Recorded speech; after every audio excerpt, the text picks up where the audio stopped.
Bon, c'est parti. Pour cette vidéo, j'ai décidé de me challenger sur un 5 km pour faire un comparatif avec ma toute première sortie de running. Regarde pas là mon petit restant, mais pousse. Allez. Bon, comme vous l'aurez compris, c'était vachement intense. Je vous avoue que je sais pas trop à quoi m'attendre. J'espère que je ferai aussi bien que sur le semi à Genève. Ça veut dire que j'avais une allure de 4,59. Donc là, j'espère pouvoir tenir un 4,50 au moins. Quoi qu'il en soit, je vais me challenger, je vais me dépasser. Je vous avoue que je flippe un petit peu. J'ai hâte de voir ce que je vaux là en ce début de saison. Parce que voilà, ça va faire 2 ans que je cours et j'ai bien envie de voir ce que je vaux sur ce genre de format. C'est parti. 3, 2, 1, c'est parti. Hello tout le monde, j'espère que vous allez toutes et tous très bien. On se retrouve dans une nouvelle vidéo et pas n'importe laquelle parce qu'aujourd'hui, comme vous l'aurez compris, on fête mes 2 ans de course à pied. J'avais très envie de faire une vidéo justement où je vous partage mon évolution. Quand j'ai décidé d'aller courir la première fois, ça a été vraiment un moment qui était compliqué pour moi. Franchement, j'ai pas du tout aimé ce moment-là et pourtant, 2 ans plus tard, avec quelques courses, quelques épreuves en plus, on se retrouve ici sur mon canapé pour pouvoir faire un gros débrief. Donc, dans cette première partie de vidéo, j'ai voulu faire un test et comparer ma toute première sortie de course à pied avec aujourd'hui. J'ai donc pris la première sortie de course à pied que j'ai faite, donc j'avais fait 5,61 km en 36 minutes. Le temps écoulé est de 38 minutes 41, donc je suppose et je me souviens que je m'étais arrêtée plusieurs fois et j'avais un rythme cardiaque de 173 BPM pour un rythme moyen de 6,26. Vous me direz, c'était pas si mal que ça quand même. Je sais qu'il y a des personnes pour qui c'est un rythme incroyable. Après, bien évidemment, on est toutes et tous différents. Là, je vous partage vraiment simplement, purement mon expérience. J'ai donc décidé de me challenger sur un 5 km, donc pas du tout un 5 km en course, hein. J'ai mis mes baskets et je me suis dit, vas-y, je vais essayer de me mettre dans un bon rythme et voir justement en combien de temps je peux faire un 5 km aujourd'hui pour pouvoir avoir un comparatif avec il y a 2 ans en arrière. Je vous avoue que c'était un effort particulier. Je pense pas être spécialement quelqu'un de très rapide, plutôt endurant et je me suis dit, vas-y, mon but, ça serait de pouvoir le tenir en 4,50. Ça tient.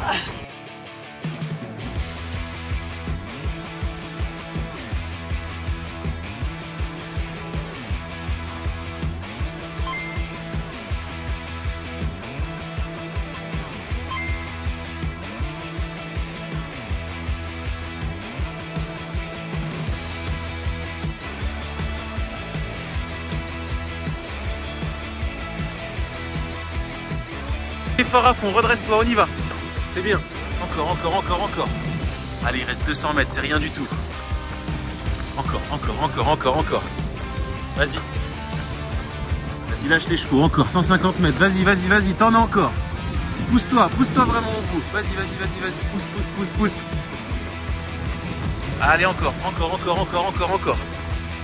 Regarde pas là mon petit restant, mais pousse. Allez, vas-y. Allez, encore. Allez. Voilà, vas-y. Jusqu'au bout.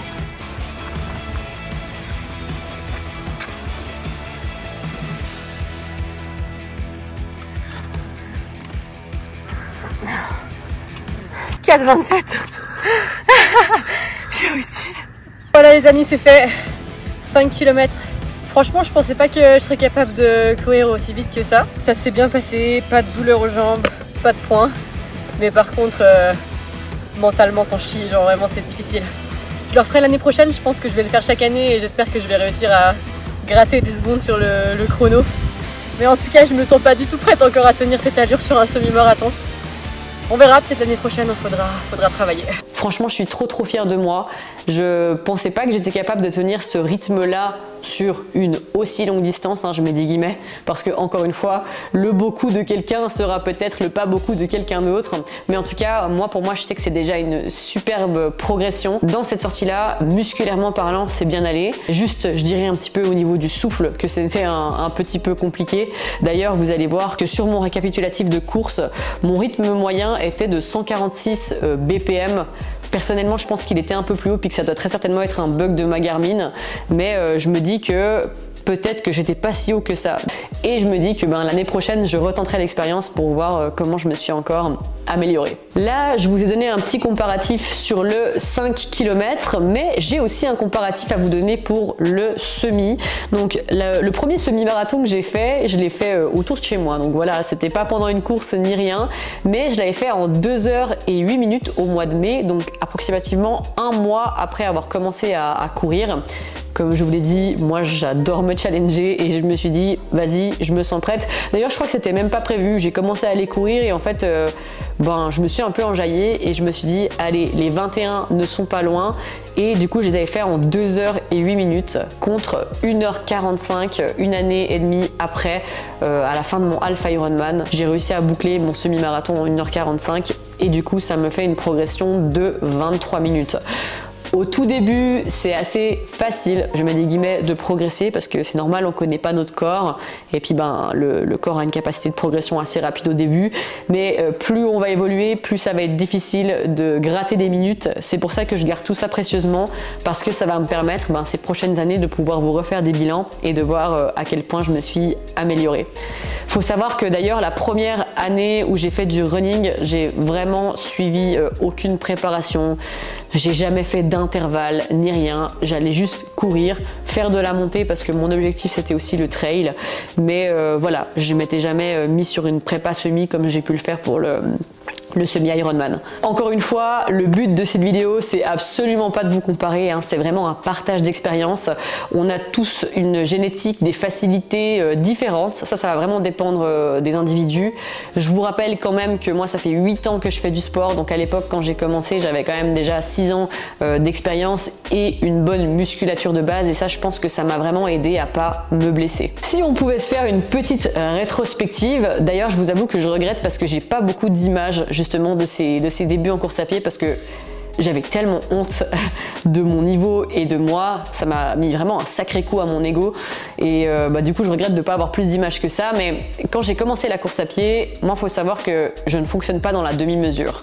Ça veut dire que quand je commence quelque chose, j'aime bien le faire à fond et parfois un peu trop. Quand j'ai commencé à courir, au tout début, j'y allais 3 fois par semaine, ce qui est déjà vraiment pas mal pour quelqu'un qui n'a jamais couru. Mais j'ai très vite commencé à développer des douleurs, tout d'abord à la jambe droite, et plus tard, 6 mois plus tard, ça a migré sur la jambe gauche. Je pense que j'ai eu mal absolument partout, que ce soit tibia, cheville, psoas, vraiment tous les endroits de mon corps se sont demandé ce qui se passait quand j'ai commencé la course à pied. D'ailleurs, à tel point que je me disais, mais en fait, les coureurs, ils sont complètement fous. Genre, ils ont tout le temps mal partout, mais pourtant, ils continuent de courir. Et ça, petit à petit, avec le temps, heureusement, ces douleurs, elles se sont vraiment estompées. Et là, aujourd'hui, j'ai vraiment plus mal. L'année dernière, j'ai préparé mon premier half triathlon, qui a été une expérience très nouvelle pour moi. La découverte de la natation, la pratique du vélo un peu plus assidue, et surtout, bien évidemment, une prépa semi-marathon pour la course à pied, parce que comme vous le savez, dans le format Half Ironman, on termine par un semi-marathon. D'ailleurs que j'ai bouclé en 1h45, donc ça me fait une allure de 4,59 le kilomètre. J'étais vraiment très fière de moi, sachant que enchaîner 3 disciplines, c'est quand même quelque chose de technique et puis de pas forcément facile. C'est vrai que déjà là, je m'étais vraiment bien surprise. L'année dernière, on a eu une année 2024 un peu spéciale. Il a fait moche, littéralement. Tout le temps. Je compte même pas le nombre de footings, de sorties de course à pied que je me suis tapé sous la pluie. C'est vrai que mentalement, moi, ça a été très difficile. Je sais pas comment vous fonctionnez vous, mais moi, je fonctionne énormément avec le soleil. J'ai besoin de soleil pour être heureuse. Et là, franchement, ça rendait un petit peu la prépa compliquée. Néanmoins, la première observation que j'ai pu faire après une année de pratique, c'est que l'année dernière, je n'ai pas eu du tout de douleur. J'ai pas eu besoin d'aller voir mon ostéo une seule fois. et j'ai quand même cumulé des mois d'entraînement à plus de 70 km par semaine, ce qui n'est pas rien, j'en ai conscience, mais j'ai vraiment voulu jouer la notion de progressivité. Je pourrais vous montrer, je pense, 1 ou 2 graphiques sur ma Garmin où en fait en général quand je me lance dans une préparation physique, je vais vraiment augmenter progressivement le volume de telle sorte à ne pas me blesser. D'ailleurs cet hiver j'ai essayé de conserver le même volume de course à pied toutes les semaines pendant plusieurs mois, histoire de juste m'entretenir et de pouvoir repartir à fond du coup en 2025 sur une nouvelle préparation physique. Je vais vous faire un petit listing de toutes les courses que j'ai faites depuis que j'ai commencé à courir. Donc c'est pas énorme, je pourrais carrément en faire plus, mais le truc c'est que comme vous le savez, j'ai un travail qui est très prenant et actuellement pour moi c'est assez énergivore de me lancer sur énormément de formats. Par contre c'est vrai que ça me tient chaque année à cœur de me challenger sur un gros défi, un truc que j'ai jamais tenté. D'ailleurs c'est un truc qu'on abordera à la fin de la vidéo, justement le fait que parfois mettre une paire de baskets ça peut carrément changer ta vie, mais ça on y reviendra juste après. Dans toutes ces courses que j'ai fait du coup quasiment uniquement que des courses de trail parce que je me rends compte que c'est quand même un univers dans lequel je me sens mieux. Je trouve que c'est moins ennuyant que de courir sur du bitume. Même si j'ai apprécié ma préparation pour le triathlon, c'est vrai que c'était beaucoup de plat, même tout le temps du plat. D'ailleurs l'année dernière j'ai pas du tout fait de dénivelé. Ce qui m'a fait d'ailleurs très bizarre quand j'ai repris le dénivelé cette année parce que je vais bientôt vous annoncer mon objectif de course de cette année qui est un truc un peu fou pour certains, peut-être pas pour d'autres, mais en tout cas carrément fou pour moi. J'ai vraiment hâte de me préparer pour ça. J'ai quelques images aussi à vous mettre de mes tout débuts en trail running. Donc faut savoir que courir c'est une chose, mais faire de la montée c'en est une autre. Et j'ai été agréablement surprise de voir que je me sentais particulièrement à l'aise en montée et malheureusement pas du tout en descente. Je sais que c'est quelque chose que je vais devoir vraiment travailler. Je vous avoue que je pense qu'il y a vraiment une peur un petit peu encore dans la descente. C'est même pas forcément une question de condition physique, mais j'ai beaucoup de peine à me lâcher dans la descente et si j'ai pas de bâton c'est encore pire. Quand j'en ai j'arrive encore à faire quelque chose, mais c'est vrai que j'ai conscience, après je sais pas si mon vertige, parce que j'ai beaucoup de vertige, si ça joue justement dans cette notion de descente, mais en tout cas je serais très intéressée de savoir s'il y a des personnes comme moi qui ont eu peur dans la descente et puis qui ont réussi à trouver des solutions, hormis le fait de pratiquer bien évidemment, mais des solutions ou peut-être des exercices même à pratiquer à côté pour justement moins avoir peur d'oser se lancer dans le vide.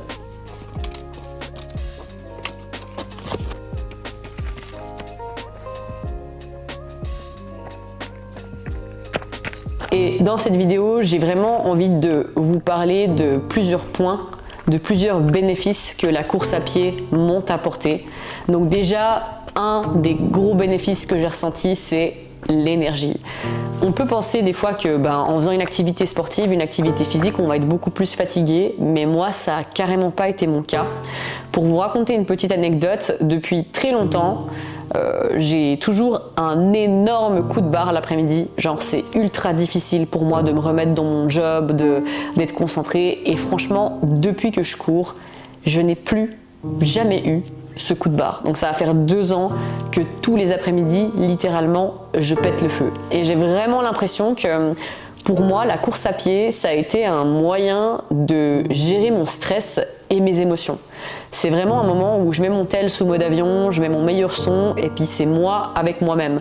Et ça me fait du bien d'avoir plusieurs fois par semaine ce moment où je me retrouve avec moi-même, où je peux créer, imaginer. Je vous parlais de ça dans la vidéo où je vous parlais des bénéfices de la marche. Littéralement, moi quand je cours, je crée énormément de choses dans ma tête. J'arrive à avoir énormément d'idées parce que c'est vraiment des moments où je fais rien d'autre que courir et ça me laisse l'opportunité justement de m'imaginer et de me projeter dans des futurs projets. Donc ça c'est vraiment le premier et le meilleur bénéfice que j'ai pu remarquer, c'est justement cette énergie que j'ai gagnée. Ensuite de ça, deuxième point positif que la course à pied m'a apporté, c'est de la confiance en moi. Je vous en parle très souvent dans mes podcasts, mais le fait d'être capable de tenir ses engagements envers soi-même, c'est déjà une énorme preuve de confiance en soi. parce que on sait qu'on va au bout des choses et qu'on va au bout de ce qu'on dit. Et justement, le fait de moi pouvoir me challenger chaque année sur un gros défi sportif, ça m'aide justement à être fière de moi parce que, comme je le dis toujours, c'est pas tant le fait d'accrocher un dossard et de passer la ligne d'arrivée qui est incroyable, mais c'est tout le process qu'on va mettre en place pour pouvoir y arriver. Et je me suis quand même rendu compte avec mes années d'expérience que la majorité des gens que je rencontre s'ennuient dans leur vie et n'ont pas spécialement d'objectifs, et le fait de se consacrer à d'aller faire une course ou qu'importe, hein, là je vous parle de sport mais vous pouvez vous concentrer dans n'importe quel autre projet, ça va vous donner en fait des petites étapes à valider quotidiennement pour pouvoir passer à la ligne d'arrivée. Et moi c'est vraiment ça que j'adore dans la course à pied, c'est ce côté où vraiment je trouve que le fait d'accomplir des petites choses au quotidien, ça renforce vraiment la confiance que l'on a en nous. Le jour où j'ai enfilé cette paire de baskets pour la première fois, je ne me suis jamais dit à aucun moment que ça allait changer ma vie comme ça. Les opportunités que j'ai eues depuis que je cours, elles sont incroyables. Et je vais vous dire un truc qui est vachement fou, c'est que ces opportunités-là, personne n'est venu me les apporter, mais c'est moi qui suis allée les chercher. J'aurais jamais pensé qu'en enfilant ma paire de baskets pour la première fois, 6 mois plus tard, je ferais le tour des Dents du Midi, qui est quand même une course de 60 km. J'aurais jamais pensé que je ferais un half Ironman. J'aurais jamais pensé que je me lancerais sur plein de petites courses. J'aurais jamais pensé que j'entraînerais des gens à aller courir avec moi. Et en fait, ces opportunités-là, elles sont juste venues à partir du jour où j'ai décidé que simplement j'allais aller courir. Et vous le savez très bien, mais si j'ai appelé ma chaîne Ose, c'est pas pour rien. C'est parce que vraiment dans la vie, j'ai l'impression qu'on n'a rien sans tenter. Et clairement, ça peut paraître complètement insignifiant, mais cette petite décision que j'ai prise, elle a radicalement changé le cours de ma vie, le cours de tout ce que je fais en fait, que ce soit au niveau professionnel, au niveau personnel, ça m'a apporté tellement. D'ailleurs, un des derniers bénéfices sur lequel j'aimerais vraiment bien insister et peut-être développer, c'est le rapport au corps et à l'alimentation. Moi, clairement, le fait de faire de la course à pied, ça m'a énormément permis de faire la paix avec certaines petites croyances que j'avais autour de l'alimentation. J'ai vraiment compris à quel point c'était le carburant du corps et à quel point c'était important de s'alimenter suffisamment pour pouvoir justement être capable de performer dans ce sport. Et je suis vraiment très heureuse d'avoir fait la paix avec ça, parce que je pense que c'est quelque chose d'important. Encore une fois, on est obligé de manger pour vivre, donc la relation à l'alimentation, elle est vraiment importante et c'est vraiment incroyable quand c'est une relation qui est paisible, plaisante, où justement on mange de tout sans restriction, sans se prendre la tête. Ça, je pourrais en faire un sujet de vidéo et en parler pendant des heures, mais ça a vraiment été une révélation pour moi. Et surtout par rapport au rapport au corps, j'ai vraiment appris à m'accepter tel que je suis. Et ça, c'est un des plus beaux cadeaux que j'ai pu me faire, parce que vraiment aujourd'hui, je peux vous le dire sincèrement, je m'aime et je suis fière de ça, parce que ça a été un long cheminement dans ma vie que d'avoir de l'amour pour moi, de l'estime pour moi. Et en fait, il y a vraiment une phrase que je vous sors à chaque fois, parce que c'est tellement une phrase qui conditionne ma vie aujourd'hui, mais c'est quoi qu'il arrive, je fais du mieux que je peux. Et je suis complètement en accord avec le fait de, ok, je me donne à fond dans mes objectifs, et après je ne suis pas du tout responsable de comment mon corps a envie d'être, et il est comme il est dans l'instant T parce que c'est parfait pour lui.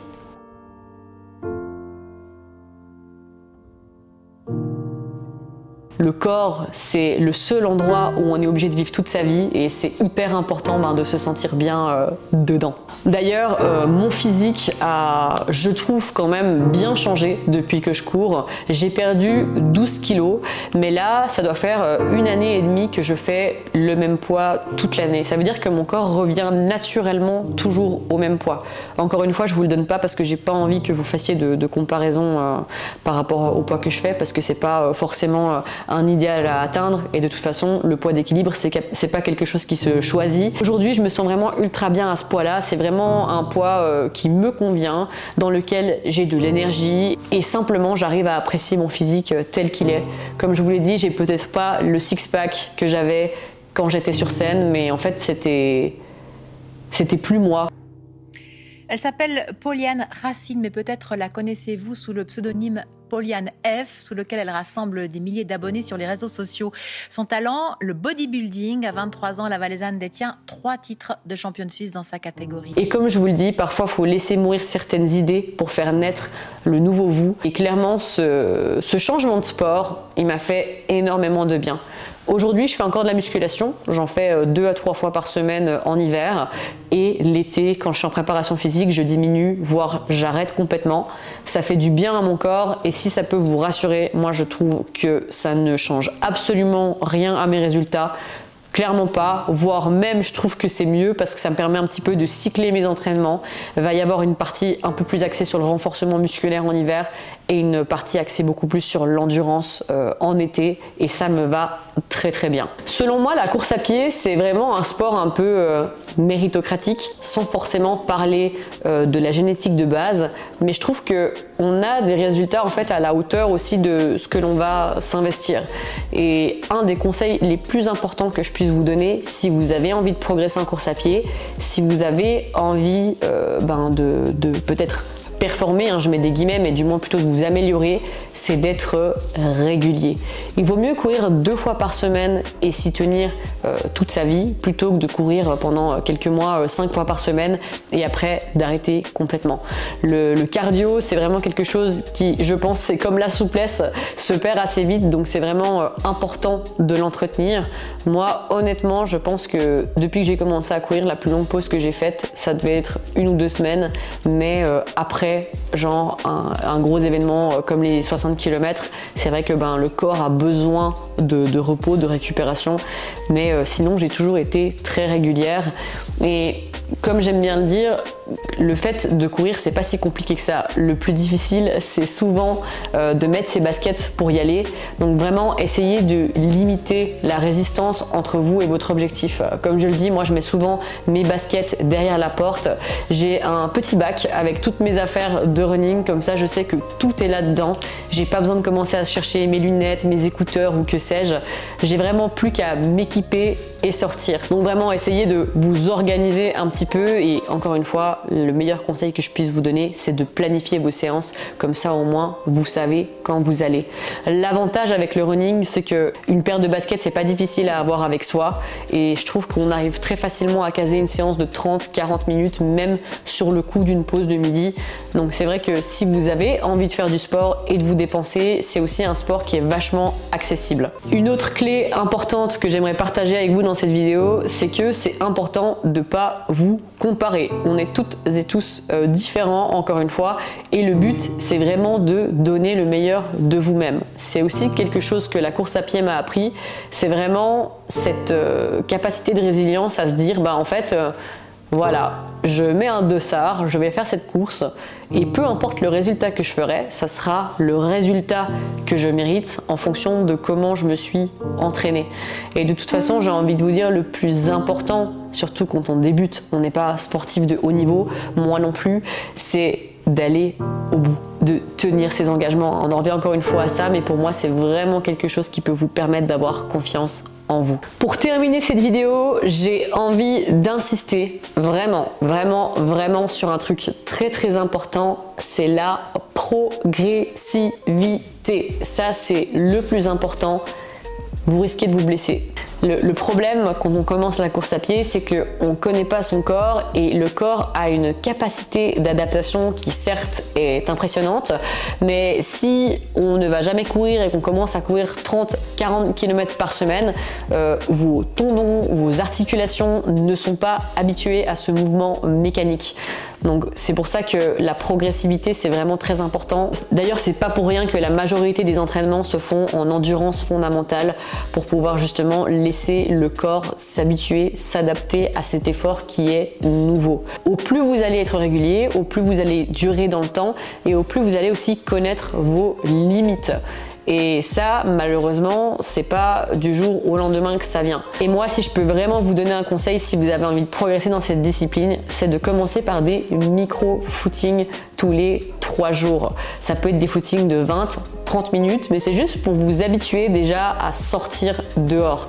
Je vous ai fait une vidéo sur la règle des 2 jours qui est super intéressante, mais de nouveau, quand on veut greffer une habitude à l'intérieur de son cerveau, c'est hyper important de ne pas laisser trop de temps s'espacer entre vos jours de course, parce que sinon vous allez peut-être avoir de la difficulté à accrocher. Donc ça n'a pas besoin d'être des sorties qui sont très très longues, mais c'est juste le fait de je prends mes baskets, je vais courir. Et encore une fois, vous écoutez pour ne pas vous blesser, c'est le plus important. Progressivité, patience et surtout récupération, les amis. Si vous avez envie d'avoir de bons résultats, le sommeil, c'est vraiment votre meilleur allié. Il n'y a rien de pire que de se taper des sorties de course à pied quand on est fatigué, quand on a la tête dans le cul, et vraiment ça peut clairement favoriser le risque de blessure. Donc ça, c'est aussi encore une fois un des piliers fondamentaux qui est super important à mettre en pratique, c'est la régularité au niveau de votre sommeil. Essayez d'aller vous coucher à heure régulière et puis d'avoir un minimum d'heures de sommeil. On est tous différents, il y a des gens qui seront reposés avec 6 heures de sommeil, il y a des gens qui ont besoin de 8 heures. Ça encore, c'est quelque chose de très individuel, mais moi franchement, je vois vraiment la différence depuis que je dors minimum 7 heures par nuit.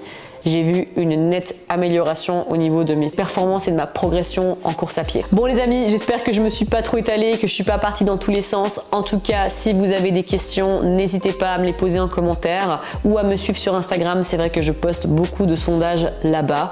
Et on se dit à la prochaine dans une prochaine vidéo ou un prochain podcast. Bye bye.